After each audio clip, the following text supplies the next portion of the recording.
हम तो अपन गलती का पश्चाताप जूता से मार के करते हैं। सारा विद्यार्थी पगला गया है, सब मास्टर सब पगला गया है। अब कहिएगा कि अब पगला काहे गया है। इस 2019 के इलेक्शन से जस्ट एक महीना पहले मार्च 2019 में एक वैकेंसी निकाली गई, 90,000 रेलवे की वैकेंसी निकाली गई। लोगों को लगा कि ये वैकेंसी उनके भविष्य के लिए, लेकिन भविष्य के लिए नहीं था। ये इसलिए मार्च में निकाला गया था क्योंकि अप्रैल में इलेक्शन थे और इलेक्शन हो भी गया, 55 करोड़ लोग वोट भी दिए। अप्रैल में इलेक्शन चालू हुआ, मई में रिजल्ट आ गया, प्रधानमंत्री लोग बन गए, लोग सांसद बन के घुस गए, लोग संसद भवन के अंदर दिल्ली एकदम बढ़िया से ऐश से जी रहे हैं। लेकिन उसी वैकेंसी में इस 90,000 पोस्ट के लिए लगभग 3 करोड़ लोगों ने फॉर्म भरा था। अब रेलवे कह रही है कि हमारे पास वेंडर नहीं है, हमारे पास एग्जाम लेने की क्षमता नहीं है 3 करोड़ का, और उन 3 करोड़ लोगों ने 500 रुपए दिया था। 500 रुपए फीस ली, बोले 400 वापस कर देंगे। अबे उधार ले रहे हो बच्चों से, शर्म नहीं आती तुम्हें? सरकार से मांगो ना कि 400 ले रहे तुमसे वापस कर देंगे। बताओ, मुझे दोगे तुम 500 रुपए उधार, मैं भी दे दूंगा 6 महीने बाद। मजाक बना के रख दिया है। पूरा देश में अब बवाल होने वाला है। अगर सही टाइम से एग्जाम नहीं लीजिएगा, युवाओं को रोजगार नहीं मिलेगा, तब आपके मन की बात नहीं होगी। हमेशा ये जनता के भी मन की बात होनी चाहिए। यहां पर आप फॉर्म निकलवाते हैं, करोड़ों करोड़ विद्यार्थी से हजार रुपया, 500 रुपया ले लेके आप उनका फॉर्म भरवाते हैं, और जब फॉर्म भरा जाता है उसके बाद आप अपने कान में तेल डाल के सुत जाते हैं। और फिर जब आप कुछ व्यवस्था नहीं कर पाते हैं तो बेशरम की तरह आप बोलते हैं कि ठीक है सबका हम पैसा लौटा देंगे। अरे क्या लौटाइएगा मर्दे आप पैसा? 2 साल के बाद आपको होश आता है कि हमको पैसा लौटाना है। 2 साल जो आदमी जो अपने आंख में सपना लेके चल रहा है, उसका बाप जो है, बूढ़ा बाप को उसका पेंशन खत्म हो रहा है, या उसको बहन की शादी करनी है, उसकी माँ बीमार है, बहुत सारी चीजें हैं यार। लोन ले लेके यहाँ पे लोग खेती करता है और उस खेती से अपने बेटे को पढ़ने के लिए बाहर भेजता है, और उसके साथ आप बोलते हैं कि हम 2 साल के बाद पैसा उसको लौटाएंगे। जी चलिए, पैसा का बात भी छोड़ दीजिए सर। नौकरी का सर, आप नौकरी देना न देना तो अलग चीज है, आप तो सर ढंग से एग्जाम तक नहीं ले पा रहे हैं जी। किसी का प्रीलिम्स लिए बस हो गया छोड़ दिए, किसी का मेंस लिए बस हो गया छोड़ दिए, किसी का वैकेंसी नहीं निकाल रहे हैं। क्यों करते रहे? पॉपुलेशन भी तो बढ़ रहा है, कितना नौकरी देगा सरकार? भाई पॉपुलेशन बुड्ढों का थोड़ा बढ़ रहा है, पॉपुलेशन बढ़ रहा है जवान लोगों का। हमारे पास पॉपुलेशन नहीं, हमारे पास रिसोर्सेज बढ़ रहे। पहले घर में 1 आदमी कमाने वाला था, आज घर में 5 आदमी जवान कमाने वाले हैं, लेकिन वो पांचों के पांचों घर में बैठे खाली। अगर वो आदमी अगर एक आदमी 50-50 हजार रुपया कमा के लाएगा तो 2.5 लाख रुपया महीने घर में आएगा। आप कहते हो आत्मनिर्भर बनो, आपने छोटे मोटे बेरोजगारों के सारे धंधे खत्म करवा दिए, उल्टी सीधी पॉलिसी ला के कैसे आत्मनिर्भर बनेंगे? तुम लोग हम पे निर्भर हो, सरकार हम पे निर्भर है और हम आत्मनिर्भर बन जाएं। प्राइवेट नौकरी का पता नहीं, सरकारी नौकरी को तुम खाएंगे, 5-5 साल में क्लियर हो रही, अरे 5 साल में भी क्लियर नहीं हो रहा। इस तरीके का हाल देख लो। चलेगा, हमारा घर भी करकट का है, और फिर भी अकाउंट में 1,23,000 था, 1 लाख रुपया डोनेट किए थे ताकि हमारे देश में खुशहाली आए और इस कोरोना वायरस से हमारा देश लड़े। ए भाई, वो बच्चा के पैसा दिया हुआ है, जो हम पढ़ाते हैं ना, वो वीडियो देखता है ना, वो व्यू होता है, उसे पैसा आता है, वो पैसा हम आपको दिए थे। पाप लगेगा ना, तो तनी ध्यान दीजिए यहाँ पर। ये देखिए, कहते हैं कथी कि स्थानीय खिलौने बनाकर आत्मनिर्भर भारत बनाइए। खिलौना तो हम बनल है, जैसे मन होता है आप खेल रहे हैं, जो आप कह रहे हैं लोग वही कर रहा है। अब हम कौन खिलौना बने? खिलौना तो जनता बन चुका है आप लोगों का। यह हमारे मोदी जी थे, ये हमारे नीतीश बाबू हैं। इनका चाल सुनिएगा, इनका चाल क्या है। अभी जब चुनाव आने वाला है तो बिहार पुलिस के बहाली निकाल देंगे, बिहार पुलिस के बहाली निकाल देंगे तो भारी संख्या में एग्जाम को करवा लेंगे, रिजल्ट नहीं देंगे। अब एग्जाम दे के लड़का फसल है कि अगर नीतीश जी नहीं आते हैं तो फिर आगे रिजल्ट नहीं आएगा।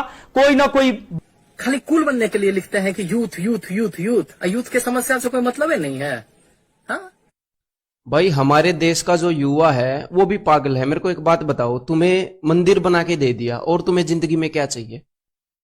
अयोध्या में मंदिर बन गया, उसका पूजन हो गया, और इससे बड़ा मुद्दा और क्या है? अब तुम्हें जॉब भी चाहिए, तुम्हें जॉब दिला दी तो हिंदू मुस्लिम के नाम पर ये घृणा कौन फैलाएगा? तुम्हें जॉब दिला दी तो जात पात के नाम पर दंगे कौन करवाएगा?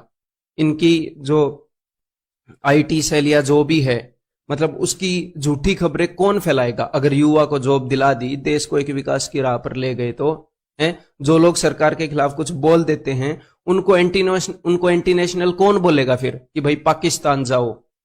ये है हमारी सरकार की सोच। दिमाग सही है तुम लोगों का? पगलाए तो नहीं हो हैं? मोदी जी से मांग करोगे, सरकार से मांग करोगे? तुमको पता नहीं है कि कहां रहते हो, देशद्रोही घोषित हो जाओगे। यहां पर सरकार से तुम कुछ मांग नहीं सकते, बस चुपचाप रहो। रोजगार चाहिए तुमको, दिमाग उमाग सही नहीं है, पकौड़ा बनाओ, रोजगार नहीं है, गोलगप्पा का दुकान खोल दो, ठीक है, रोड पे खड़ा हो जाओ, जूता सियो, ये रोजगार नहीं है। सबका दिमाग खराब हो गया है। 5 दिन के अंदर रिजल्ट आ जाना चाहिए, ये चेतावनी है हमारी सरकार को। चाहे अब कुछ भी करना पड़े, 5 दिन के अंदर आप रिजल्ट दो। क्यों नहीं दे रहे? बना नहीं रिजल्ट आपसे है? जब नहीं बताता, जब आप पेपर का नोटिफिकेशन निकाल देते हमसे रिजल्ट नहीं बनेगा, मैगी समझ रहे थे तब 2 मिनट में बन जाएगी। एफर्ट लगाया कुछ? जैसे बच्चों से कहते हो एफर्ट लगाओ, एफर्ट लगाओ। 3-3 साल बच्चा तैयारी करता है, 10-10 हजार 20-20 हजार रुपए यहां फीस भरता है। आपको पता है कैसे गुजारा करता है? एक इस आस में माँ बाप सोचते हैं चलो हमारे बच्चे की नौकरी लग जाएगी। आपको नहीं पता कि शिक्षा का इस तरफ बढ़ना चाहिए था। चलिए माँ बाप किसी का पढ़ा लिखा नहीं है, कम से कम बच्चा तो सिलेक्ट होकर घर की जिंदगी को बदले। आप वैकेंसी कम निकाल रहे हो, हमने ये भी एक्सेप्ट कर लिया, बट अब आप जो निकाल रहे हो उसको भी टाइम पे नहीं दे रहे। एक तो मैं कम लोगों को खाना खिलाऊंगा, जितनों को खिलाऊंगा उनको भी टाइम पे नहीं दूंगा जब तक भूखे ना मर जाए। ये कौन सी बात हुई? या सुबह से स्टूडेंट का मैसेज आता है, बार बार फोन आता है, कभी कभी तो ऐसे मैसेज भी आते हैं, सर 200 रुपया पेटीएम कर दो, 1000 रुपए सर डाल दो, कोर्स फ्री में दे दो, सर पढ़ना यहां अटके हुए हैं, पिताजी की जॉब चली गई, सर कोई टाइपिस्ट की जॉब दे दो, कंटेंट राइटर की जॉब दे दो। मैं क्या करूं? क्या कर सकते हैं हम?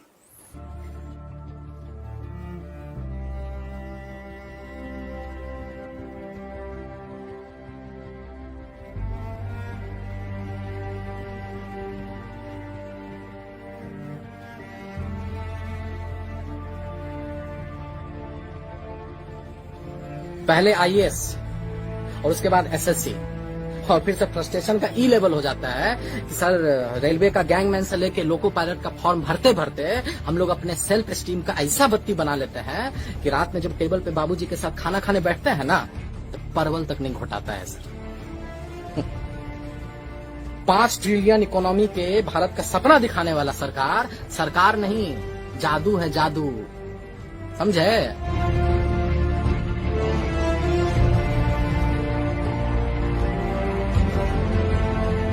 2 साल से वैकेंसी निकला हुआ है, एग्जाम नहीं ले पाए हैं। लेकिन साला फॉर्म का पैसा घुरा घुरा के जिले लाही खैरात बांट रहे हैं। फिर हमारे बाप जिनको इस सिस्टम के जगह उनका बेटा ही कर्म जला लगता है। 27-28 साल के बाद बाप के पैसे का रोटी ना पत्थर से जैसा हलक में उतरता है सर। और फिर आप सर बोलते हैं कि कुत्ता पाल लो देसी नस्ल का, हाँ, खिलौना बेच लो। अरे सर, काजू के आटा का रोटी खाइए आप नेता लोग, और आधी पेट बिलबिलाती इस जनता को राष्ट्र और हिंदू खतरे में है का झुनझुना पकड़ा दीजिए। बड़ा सही बात। अरे कान खोलकर आप सुन लीजिए कि 3/4 देश का जनता आपके आने से पहले भी हिंदू था और आपके जाने के बाद भी हिंदू रहेगा। काहे कि धर्म कोई फुटबॉल नहीं है कि राह पे चलता हुआ कोई इंसान इसको किक मार के निकल जाए। अरे आपको बड़ा शिद्दत और बड़ा उम्मीद के साथ हम लोग लाए थे कि आप सिर्फ हिंदू सम्राट नहीं, भारत सम्राट बनिएगा, युवाओं के दिल का सम्राट बनिएगा, युवाओं का दर्द समझिएगा। लेकिन जब सरकारी नौकरी के साथ साथ रेलवे स्टेशन तक बिकने लगे, जब 3 महीना में 18 करोड़ युवा अपना रोजगार खो दे, और जब विश्व में 4था नंबर पर अंबानी पहुंच जाए, तब लगता है सर कि दाल में कुछ न कुछ तो काला जरूर है। टीवी पर मरने वाले एक्टर के लिए जस्टिस का शोर तो है, लेकिन साला भारत के कोने कोने में लाखों युवाओं के एक अदद नौकरी पाने का सपना बढ़ती उम्र के साथ जो हर रोज मर रहा है, उसके लिए किसी को घंटा फर्क पड़ता है, उसके लिए कहीं कोई शोर नहीं है। हमको पता है आपको बहुत बुरा लग रहा होगा सुन के, एकदम परपरा के लग रहा होगा, लेकिन क्या कीजिएगा सर?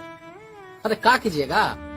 जब पेट में भूख और आंख में बेरोजगारी का जलालत हो ना, तो मुंह से भजन नहीं गाली ही निकलता है। अरे जिस युवा ने आपको इतना प्यार दिया, इतना प्यार दिया, जो आपकी लंबी गाड़ी और बढ़ी हुई दाढ़ी के सामने जो नतमस्तक हो गया, उसको आप पकौड़ा खिलौना बेचने का उससे भद्दा मजाक करते हैं आप। अरे आप तो गुजराती हैं ना सर, आपको तो पता होगा कि इस मुल्क में एक रेडी लगाने के लिए पुलिस वाले को कितना चंदा और हफ्ता देना पड़ता है, और तब आप बोलते हैं कि आत्मनिर्भर बनो।